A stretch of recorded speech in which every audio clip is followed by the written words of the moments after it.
Un masque ou pas?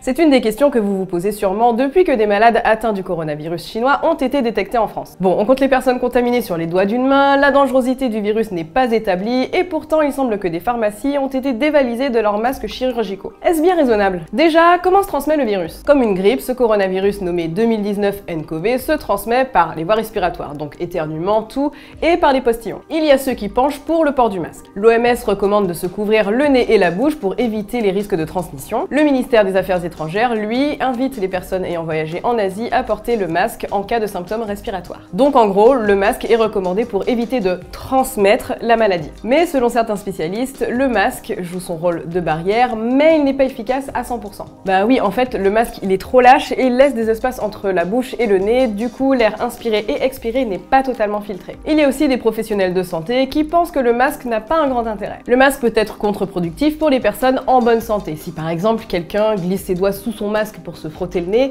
eh bien il aura de fortes chances d'être contaminé si ses mains ont été en contact avec des agents contaminants. Du coup, le masque perd tout son intérêt. Finalement, le masque alimente plutôt la peur générale et la psychose collective. Du coup, on fait quoi?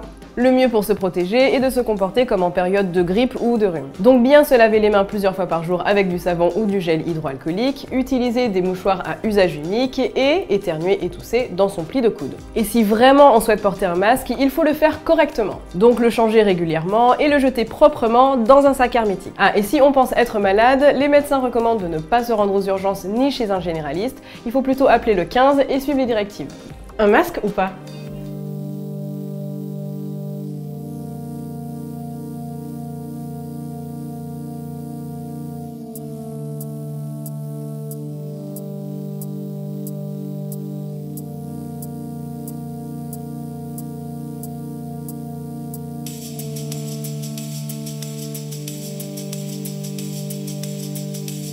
Bien évidemment, tout le monde ne va pas mourir d'une infection à ce nouveau coronavirus.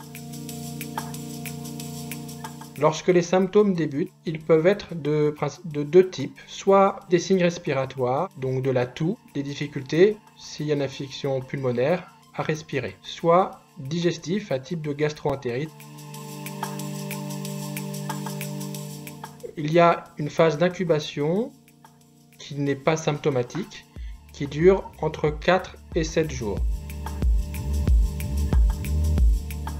Ne pas se déplacer dans une zone dans laquelle le coronavirus circule. Les moyens de prévention, ce qu'on appelle les mesures barrières, sont de deux types. Les mesures barrières de type respiratoire, et donc principalement le masque pour éviter d'inhaler des particules contaminées, et les mesures barrières de type contact pour éviter de se contaminer principalement les mains. Et donc ce sont les solutés hydroalcooliques qu'on utilise pour désinfecter les mains à l'hôpital et les gants.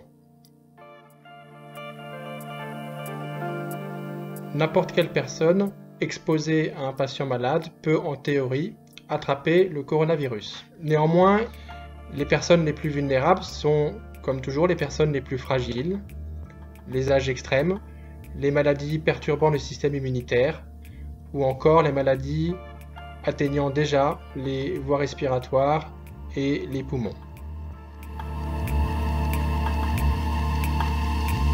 Pendant toute la phase de contagiosité, le patient restera en isolement. En ce qui concerne les traitements possibles à mettre en œuvre, on peut débuter des traitements antiviraux qui sont les traitements qu'on utilise principalement dans la grippe, mais pour laquelle l'efficacité pour le coronavirus n'est pas bien connue. Tous les coronavirus ne sont pas venus de Chine. Par exemple, pour le MERS coronavirus, le foyer était en Moyen-Orient et pour d'autres coronavirus, les foyers étaient ailleurs dans le monde. En Chine, il existe des marchés avec du commerce d'animaux vivants. Cette proximité peut favoriser la transmission du virus de l'animal vers l'homme.